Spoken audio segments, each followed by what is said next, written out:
Attention অসমৰ মুখ্যমন্ত্ৰী doctor Himanta Biswa Sarma. আপুনি কৈছে ৰাজ্যৰ পৰা দালাল সুদখোৰ চোৰ কুণ্ডা নাইকিয়া কৰি, কিন্তু আপোনাৰ কথাৰ মূল্য আছেনে?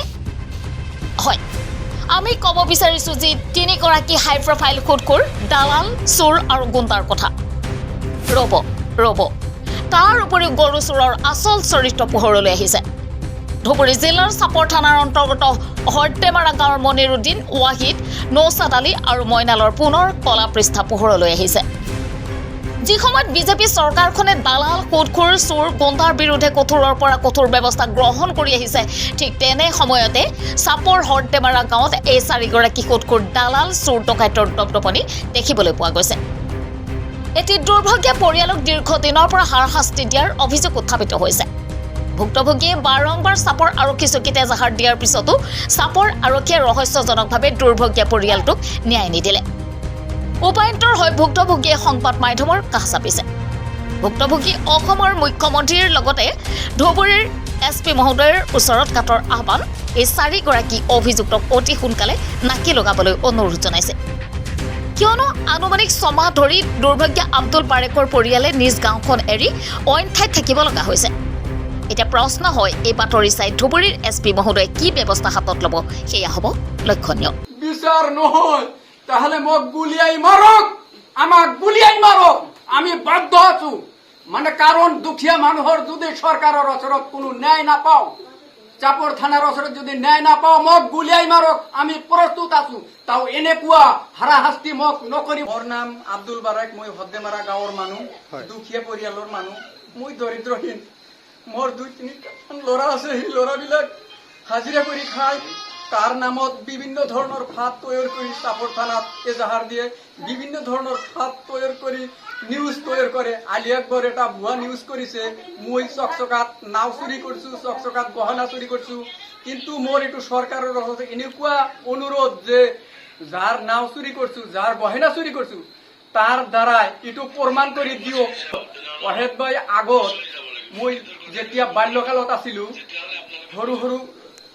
সৰুকালত আছিলো বাল্যকালত, তেতিয়া ওয়াহেদ ভাইৰ ভাতিজা দুটাক মাৰি পেলাইছিল মেডিচিনেৰী, আৰু তাৰ ভাই বৌকো মাৰি পেলাইছিল। তাৰ ভাই কাশেম বাংলাদেশৰ ওচৰত এনাদপুৰ নামত এটা ঠাই আছিল, সেই ঠাইত 17 বছৰ গায়ব হৈ আছিল।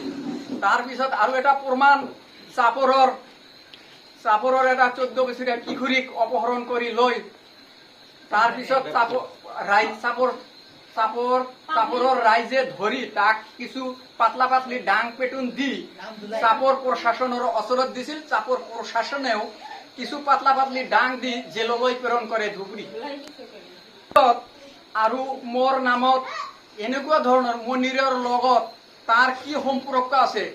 আমাৰ 4 লাইনৰ টকা পইচা লৈ সি পুৰা দালালি কৰিছে। আপুনি প্ৰমাণ কৰি চাব পাৰে। চাপৰ চাৰ্কেলৰ পৰা SDC ছাৰে মোক বিৰাট ধন্যবাদ জ্ঞাপন কৰিছে, আৰু আমাৰ ধুবুৰীৰ পৰা ADC ছাৰেও আহি মোক বিৰাট ধন্যবাদ জ্ঞাপন কৰিছে 4 লাইন হিচাপে। মোৰ ঘৰ দুৱাৰৰ টাকা পইচা গুণ্ডা বাহিনীৰ দলটো ওয়াহেদ, মনিৰ, নৌচাদ, মইনাল, এসব এসমাল, শফিকুল মাটিৰ পইচা সি মোক নিদিব। ঘৰ দুৱাৰৰ পইচা বেশত মানুহ লৈ সেই মোৰ ঘৰ দুৱাৰ ভাঙিবলৈ দিব নোৱাৰে, দিবলৈ বাধা দিছিল সি। কিন্তু মোৰ 30 ছোৱালীক কাকুতি মিনতি কৰি তাৰ পিছত ঘৰ দুৱাৰ লৈ গৈছে।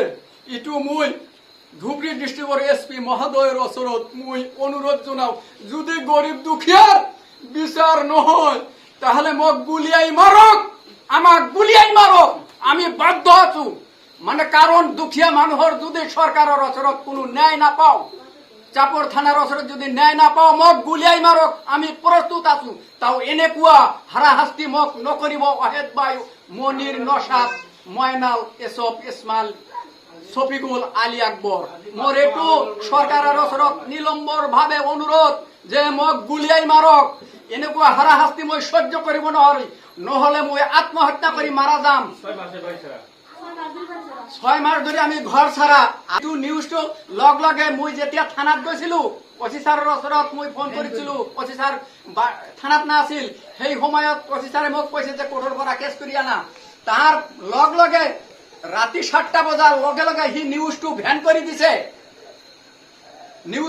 কৰি দিছে। মোৰ এইটো নিলম্বৰ ভাৱে অনুৰোধ যে চৰকাৰৰ ওচৰত, বিজেপি চৰকাৰ, দুখীয়া মানুহৰ বিচাৰ যদি নহয় মোক গুলিয়াই মাৰক, মই প্ৰস্তুত আছো। মোৰ নাম আয়ুব আলী, হদ্দেমাৰৰ বাসিন্দা হয় মই এইটো ওয়াহেদ মনিৰ কি কৰি খায়, নশাত সুদৰ টকাৰে পাহাৰ সাজাই দিছে।